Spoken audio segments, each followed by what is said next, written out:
Syafi'i Ma'arif meninggal dunia pada pukul 10:15 waktu Indonesia Barat di Rumah Sakit PKU Muhammadiyah Gamping, Yogyakarta.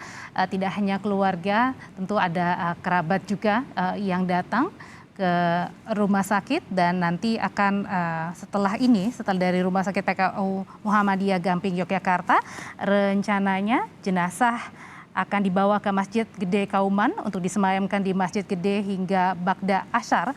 Kemudian dilanjutkan dengan upacara pemberangkatan jenazah ke pemakaman Husnul Khotimah Donomulyo, Nanggulan, Kulon Progo, Yogyakarta. Saat ini kita akan berbincang dengan Romo Beni yang sudah hadir melalui sambungan telepon. Romo Beni, selamat siang. Selamat siang. Romo Beni, kalau tadi sebelumnya sempat kita mewawancarai Pak Mahfud MD, apa yang paling dikenang dari sosok almarhum Buya? Beliau mengatakan bahwa pandangan tentang ideologi Pancasila, toleransi, independensi itulah yang paling dikenang oleh seorang Mahfud MD.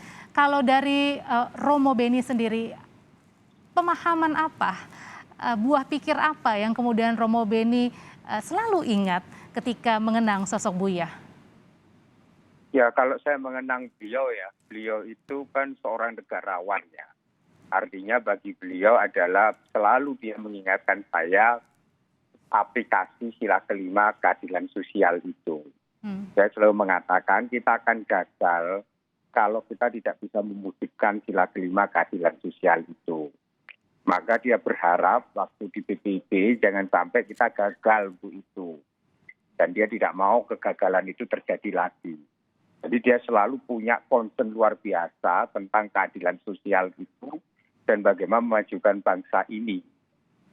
Perjumpaan saya dengan Buya itu ketika Komplek Ampun Puso bersama Pak Hasyim Muzadi.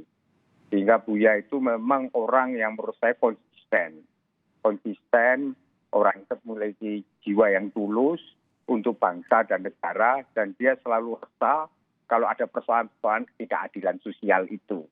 Dan itu yang selalu digemakan, bahkan dalam rapat-rapat PBB dia selalu ingin bagaimana kita mewujudkan sila kelima itu. Dan itu impian terakhir sampai hayatnya, sampai terakhir sebelum masih berjumpa, masih dengan Buya selalu menasihati bahwa kita harus bisa mewujudkan cita-cita proklamasi dan sila kelima keadilan sosial itu. Keadilan sosial sila kelima dari Pancasila itu tadi juga yang sempat diutarakan oleh Pak Mahfud MD ketika berbincang dengan kami. Kerinduan apa sih Romo sehingga mungkin setiap kali almarhum ini bertemu selalu kemudian mengingatkan lagi tentang sila kelima, tentang keadilan sosial bagi seluruh rakyat Indonesia? Ya, Buya ini kan memiliki kekuatan yang luar biasa ya. Bagaimana menurut saya yaitu jiwa yang tulusnya itu yang rindu. Jadi setelah rapat dengan Buya itu adalah kalau kita meeting dengan Buya itu, Buya ini kan orang yang mau tidak hanya memberi tapi dia mendengar. Dan saya luar biasa teladan dari dia. Sehingga bagi dia usia, beda umur, kemudian pengalaman, itu bagi dia sesuatu yang dalam proses pembelajaran itu Buya selalu mengingatkan kita bahwa ayo kita berjuang bersama untuk mewujudkan itu. Sehingga dia mendorong BPIP selalu, jangan sampai kita gagal seperti BPIP lagi. Dia tidak ingin Pancasila itu hanya menjadi slogan, tapi Pancasila itu harus dijadikan kebijakan publik. Dan itu terus-menerus diberikan kepada kita. Sehingga terakhir pun Buya masih mengatakan bahwa tanggung jawab kita besar ini adalah di BPIP, jangan sampai BPIP mengalami kegagalan lagi ketika Pancasila yang menjadi slogan katanya dia.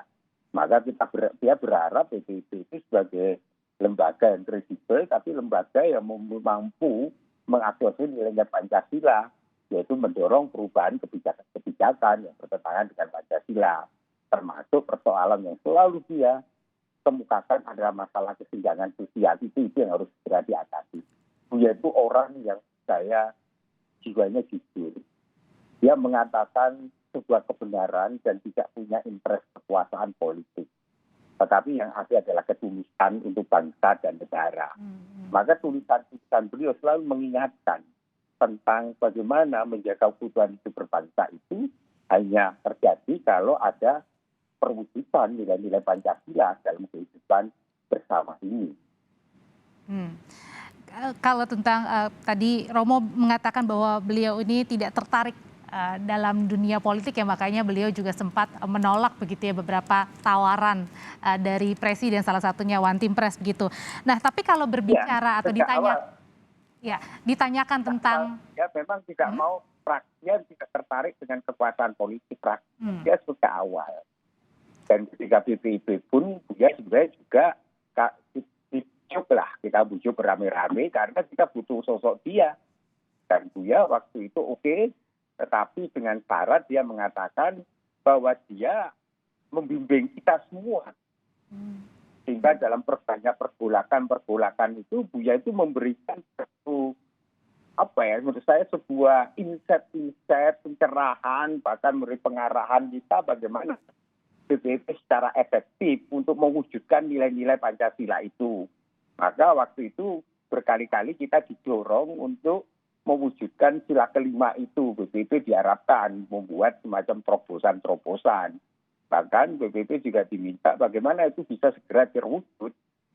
Dan Buya selalu gusar dengan segala ketidakadilan, gusar dengan kesenjangan sosial, dan gusar ketika aplikasi dalam hidup berbangsa bernegara itu tidak sesuai dengan Pancasila. Ya, dan buah pemikiran dari Buya ini ketika mungkin kami anak-anak muda bertanya kepada Buya, Buya selalu menerima ya, selalu welcome ya Romo ya. Dan sepertinya tidak ada jarak meskipun mungkin saya baru pertama kali Betul, Buya itu egaliter. Jadi seperti bapak kita anggap gitu. Iya, sebagai bapak dengan anak. Jadi kalau dengan kita kan ngobrolnya tidak ada jarak, tidak ada egaliter ya. Kita itu semua dianggap dia ya sebagai anak-anaknya. Tapi pemikiran-pemikiran dia dalam diskusi setelah rapat BPIP itu, Buya itu masih bertahan. Kan sejak COVID kan kita nggak bisa ketemu di Jakarta. Sehingga kita lewat Zoom itu, Buya semangat betul. Sehingga kita setelah biasanya dengan saya bisa ngobrol 1,5 jam setelah rapat itu kita masih bicara tentang problem-problem bangsa ini. Iya. Kalau misalnya berbicara tentang toleransi, bahwa Buya juga selalu menitipkan pesan Indonesia itu indah akan keanekaragaman, akan perbedaan. Apa yang kemudian juga sebagai tokoh dialog lintas agama yang Romo rasakan juga dengan pemikirannya Buya yang tadi ya harus saling toleransi, kita mengerti akan perbedaan di Indonesia dan itulah yang menjadi keindahan Indonesia yang harus kita rawat. Ya, Buya itu kan ngayomi semua agama ya. Karena Buya ngomong kepada saya, dia itu sebenarnya setelah dari Amerika itu mendapatkan sebuah pencerahan luar biasa. Dengan saya lupa profesor guru besarnya dia itu yang membuat dia menyadarkan bahwa kita nggak bisa, katanya dia, hidup itu hanya eksklusif, hanya menganggap agama kita yang paling benar, yang lain salah, itu nggak bisa. Kita ini harus membangun kerjasama, tidak boleh membeda-bedakan. Dan itu yang selalu menjadi dasar Buya, bagaimana dia membangun relasi hubungan antar agama dan persahabatan. Ya, persahabatan Buya dengan Kardinal Julius itu kan luar biasa. Buya itu orang yang, menurut saya orang yang memiliki jiwa yang terjadi luar biasa. Betul. Sehingga pagi-pagi pun Buya menyempatkan hadir misalnya di katedral ketemu Romo Kardinal Julius pada waktu itu ketika saya masih di KWI. Buya orang yang orang yang memiliki jiwa bahwa keragaman kejurusan itu ya harus kita miliki bersama dan kita jaga bersama, tapi kemajuan keragaman tentu kita berbeda cara mengekspresikan keagamaan, tapi kita itu bisa berjumpa kok untuk persoalan kemanusiaan. Jadi itulah Pak Buya ketika masalah bencana disaster Aceh. Bagaimana Buya menggerakkan semua tokoh-tokoh iman datang ke situ. Tapi Buya itu juga orang yang memiliki perhatian besar terhadap para korban-korban bencana alam. masih ingat bagaimana kasus waktu itu penyerangan Irak. Maka Buya bersama-sama tokoh lintas agama ke ke Vatikan, kemudian ke Dewan Gereja, ke semua tokoh untuk apa? Ke dunia untuk menunjukkan supaya penyerangan Amerika itu digagalkan. Jadi Buya itu orang luar biasa, menurut saya negarawan yang punya spirit luar biasa, dan Buya itu menulis gagasannya lewat tulisannya, dan dia tidak pernah kehabisan energi dan tidak pernah merasa menyerah. Hebatnya saya itu luar biasa dengan dia. Meskipun dia kerap kali mengatakan, sampai loh kita masuk museum sejarah, selalu dia katakan itu. Tetapi kan kita nggak boleh katanya Buya untuk pesimis, kita harus optimis. Maka Buya selalu mengkritik dia itu adalah kritik karena kecintaan pada bangsa dan negara. Dan itu yang dilakukan ketika kita bersama-sama dengan beliau pada waktu itu, bersama dengan tokoh-tokoh lintas agama membuat satu forum forum keruan terhadap tata kelola pemerintah yang nggak beres, bisa muncul 10 kebohongan pada waktu itu kan sebenarnya keprihatinan Buya terhadap bangsa dan negara. Yang Buya lakukan semata-mata mengabdi kepada bangsa dan negara, dan dia tidak mau masuk ke dalam politik praktis kekuasaan, karena dia mengatakan, bukan saya di situ, tetapi saya ingin untuk milik semua negara dan bangsa ini. Ya kami kehilangan BB dan sahabat, karena saya itu kaget mendengar itu, karena dalam posisi kita di Indi, sehingga kita ini shock semuanya BIP, karena terakhir itu memang Buya sudah mulai membaik. Memang sejak dia sakit, Buya tidak mau dikunjungi dan mengatakan, nggak usah dikunjungi dulu, kata dia. Saya mau istirahat gitu. Nah, terus ya sudah, hanya lewat WhatsApp masih dibalas oleh beliau dan kita selalu berhubungan berkontak dengan beliau.